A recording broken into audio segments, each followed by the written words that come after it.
yeah. Oh, yeah. Catching me soon. Woo!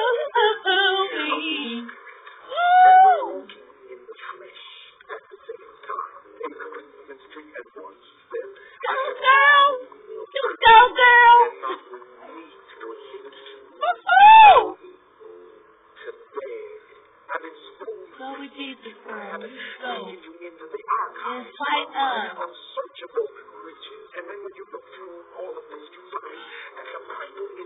Out of the ashes and fight up. And God opened his eyes.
Wow.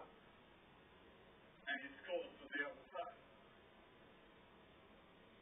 He was very sincere. You never saw a more sincere man as you watched him. But he was wrong. You can be sincere in your religion, but you can be wrong. There is a way, the Bible says, that seems right, but the end thereof is the way of judgment and death. You may be on the wrong road. God is asking you tonight to turn around toward the cross by faith. Repent of your sins and receive Him as your Lord and Master. And make sure of it. There are hundreds of you here tonight that have religion, but you're not sure about your relationship with Christ. And you'd like to make sure before you leave here. You'd like to know that if you died tonight, you'd go to heaven. But you're not sure of it. You don't have that peace and that joy that you believe is there somewhere for you, and you haven't found it. Come and take of this living water, which is Christ tonight. Now, the kingdom of God is not entered easily. Jesus said you have to go through a narrow gate and walk a narrow road, and you may be misunderstood and even persecuted, and you may suffer for your faith. So Jesus said to her, go call your husband. Now, he was hitting on a sore nerve.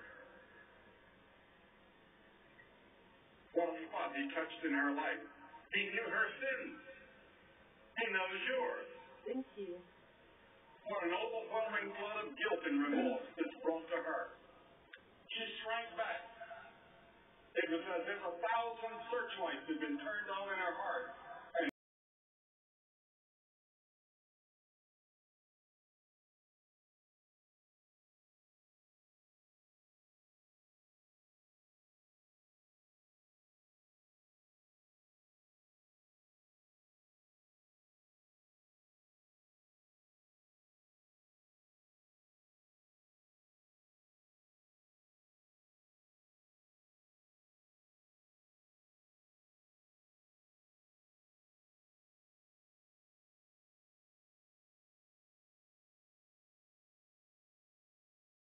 totally in my face. My name is Erwynnda, and man, the sun is totally in my face.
Am I holding it on me? Okay, great. All right, the purpose of this survey is to examine why sexual assault, rape, molestation is traumatic and the survivor's process toward recovery. The significance of this study is to shed light on the effects that sexual assault, molestation, and rape have on individuals, male and female. Okay, so my first question is, have you ever been a victim of rape, molestation, or assault? Yes. Okay. And if yes, did you drop out of school at all? No. Okay. And were you forced to relocate to another area, city, school, etc.? No. No. Okay. And was it by a brother, sister, relative, or a person, a stranger you didn't know? A relative. A relative. It was my grandfather. Okay, it was the consistency. That's what we're talking about. Those patterns, the same thing. Okay.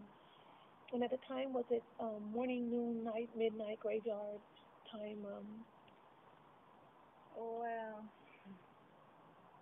I was a child. Okay. So I was like about, I don't know, 7, 6 years old. Okay. So if you ask me, it might have been throughout the day. Okay. Okay. It was the day. I don't Okay. All right. remember. And how did you attempt to heal? Have you ever engaged in therapy, counseling, a pastor, a good friend? You know what I mean? What was your method of approach toward healing? God, prayer? Yeah, it was definitely God, because if you think about it, I was just 7 years old. What do I know about processing Yes. and healing and Yes. all Okay. of that? Okay. And then, did you ever feel like you were to blame? Did you feel guilty? Were you too young? Not now, Okay. but at that time, I felt guilty. Okay. I felt like, was I doing something that caused it? Mm-hmm. I remember feeling that back then. Not now. I mean, I know it wasn't my fault. Right. But that's what we want. I mean, I know it wasn't my fault, Right. but at that time I remembered, I'm like, maybe it's the way I dress. And I was just a little girl. Since he was my grandfather, I never said anything. And I remember every time he was over, I would find myself, make sure I was wearing pants, making sure I was always wearing jackets, loose clothes, nothing that showed my skin. Nothing revealing. Nothing. And I was just a little kid. Smart girl. I was just a little kid. Yes, wise, very wise. How do you or did you feel about confronting the individual, the person? I never did. Never. Well, confronting them and why did you do this or you didn't do this, I never did. But that first incident, it probably happened once or twice, and I remember telling him, don't. Ever since then, I remember defending myself and don't ever touch me. If not, I'm gonna tell my mom. I'm gonna scream and I'm gonna tell my mom. So I learned to defend myself in that way, you know. But then again, I never told my parents till I was 17 years old. But he backed off. Did he back off? He always was there. He was always there. You know, he always tried. Wow. Yeah. I'm sorry to hear that. So, I know that's a scar that we live with. You know what I mean? And the healing takes time. It for me, it's been like 15 years ago. But and I'm making lemonade. I always say I'm making lemonade out of the lemon that was thrown at me. You know what I mean? Yeah. So I feel that I can help people. You know what I mean? Because it affects us all. You know, it stifles us, it debilitates us through the normal processing of growth and development. You see? The part where I was a little bit more was, I think even, not now, because this class has actually helped me a lot, but I had a certain resentment towards my mom, which was her dad. You know, and the fact that I wasn't able to tell her, I didn't feel comfortable to tell her, nor my dad, I think, especially I think it's because it's her dad, I had a certain resentment towards her. Sure. I have another question for you. Has this incident made you at any time feel a little bit more interested, be curious about sex, or promiscuous in any way? No. It made you feel isolated with your own body? Yeah, I'm very overprotective of my body. Yeah, definitely.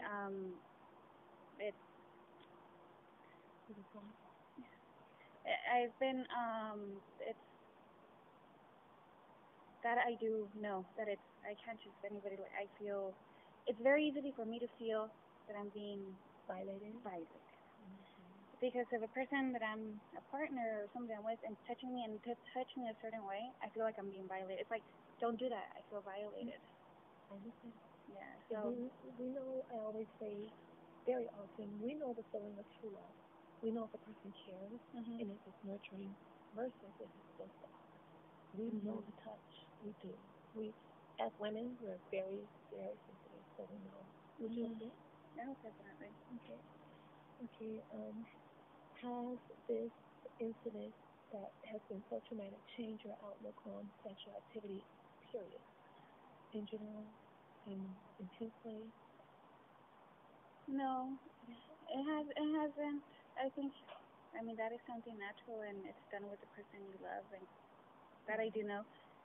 I am very, like I said, careful, and also that I don't feel violated. That's very important to me. It's like if a person, and it does affect my relationship if I feel a certain touch, I feel violated, because right away I start backing away. It's like, I can't do it. Even if I would want to get close to this person, I couldn't. You know. Yeah. It's a distinct, it's a radar light, a building radar, you know? Yeah. Okay. How long do you think it has taken you or may take you to completely recover? I'm reading in my research that some people never recover. They're debilitated and in a fetal position for the rest of their lives because they do not have a support system at all. So that's kind of scary to know that happens to that degree. Well, luckily, even though I was never able to open up to my mom, my dad, but I think it was more me being afraid of being blamed since I was a child. Because I think I was able to recover. I am the person I am now because of them. And my brothers and my sister. I had a really good support. Plus, they're really religious, also in God.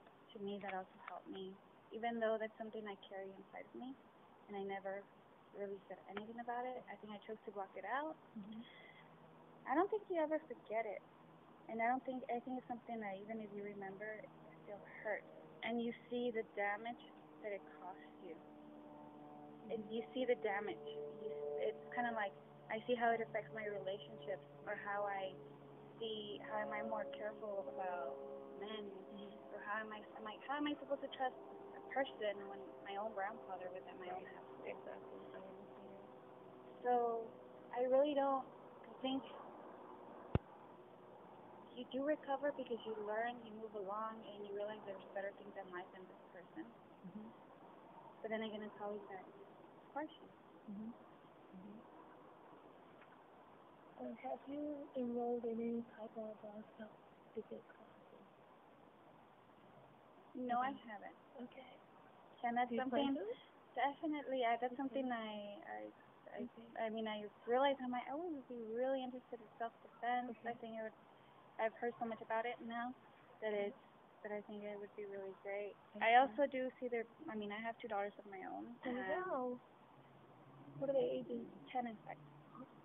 And I'm not overprotective, but I always have this communication. I explain to them, nobody's supposed to touch you. I give them that piece, like, you make sure these are your private parts, something that they didn't do with me. And it wasn't because my parents were not doing the right thing, or they didn't educate me right, but they didn't. I think it's because that wasn't never even supposed to happen according to them, right? So they didn't know any better, I want to think. And that's something I do with my daughters. Nobody touches you, nobody violates you, and if something like that ever happens, you come to me right away, and it's something wrong. That's the change that I want to do in them. And I'm not overprotective, like I said, like even with my dad, or because even that, crosses my line. You see, there's a damage that causes you, and you know that it's there, but then again, I'm not going to let it control me. Right. That's very good. Have you ever had any physical threats by him? He passed away. You know what I mean? Okay. He passed away. He was very old at that time. So, no,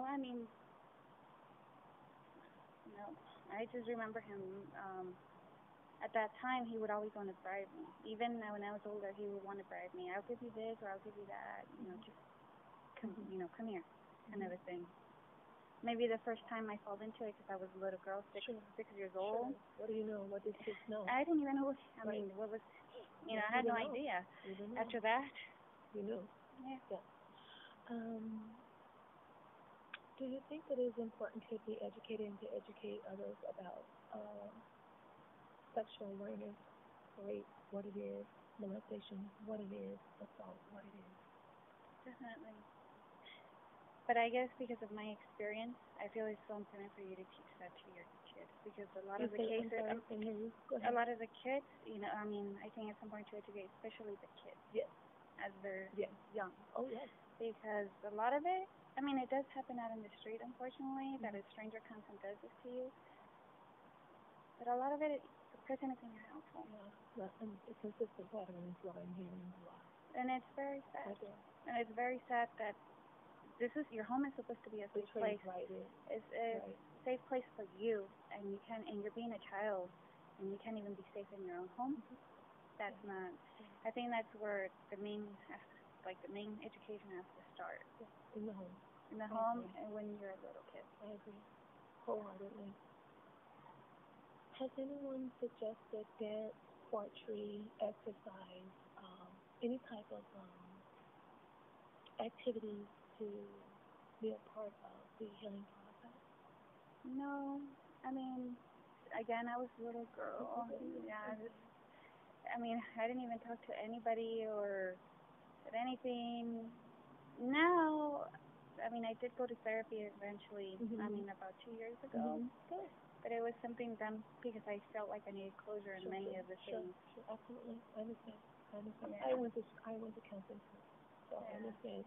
Even if it's not right then, that to bring about that closure is definitely needed. Has this experience made you a stronger person? Definitely. I mean, once you overcome it and you don't let it control you. Right. Like the way you put that, you don't let it control you. Because it's an anger. It's an anger and it's a sadness and it's a violation feeling. Right. If you let that overpower you and you have no control over your actions and you start acting upon it, then that's when you're letting that damage you even more. Right. But if you don't let it, you don't let that happen, that feeling overpower you, it's, you know what, it's a learning experience, something that makes you stronger, something you could teach other people about. My kids, for example. Sure. Would you then be interested in becoming an advocate, a therapist, a psychologist, physician, bring about awareness, work in the healthcare as a professional as a result of what has happened to you? What do you bring? What could you, if you should or considered it, bring to the table? Definitely. I mean, it's a horrible experience. Sure. You want to help other people, and I do work with kids. You know, I do work with kids, and I'm a home visitor, and I'm very close to the families, and I work very close to with the moms, the dads, and the babies. Awesome.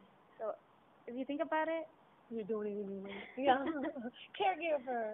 Yes, That's awesome. I mean, I do it. Okay. The feeling, I didn't ask this question. The feeling of cleanness or dirtiness. I know for me, when you shower, I felt like a feeling like that. You know, it's like soap can't take that feeling away. Do you know what I mean? Can you relate to me on that? Yeah. Okay. Yeah, definitely. It's like, yeah. And did the ideal of suicide or the thought of suicide ever cross your mind anytime during your life? No. Okay. All right. Very good. Well, thank you so very much. I appreciate you taking your time and to help me with this survey. Thank you. And it's going to be a help to a lot of people. I really hope so.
Think about it every night and day.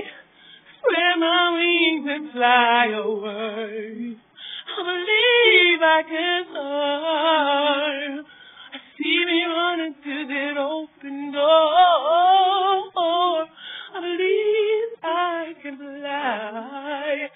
I believe I can fly. I believe I can fly. Oh, see, I was on the verge of breaking down. Sometimes the silence seems so loud. There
everything I've ever wanted in a man.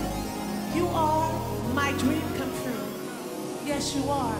And I will treasure you every day of my life. You're my dream, my dream, my dream. Oh,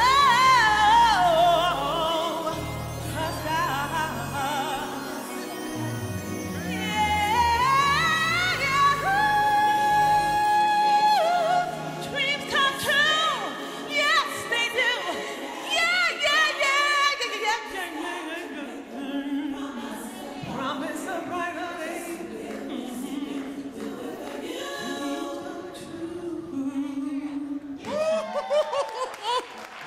Come on, give it up for Erwynnda Vessup. Woo!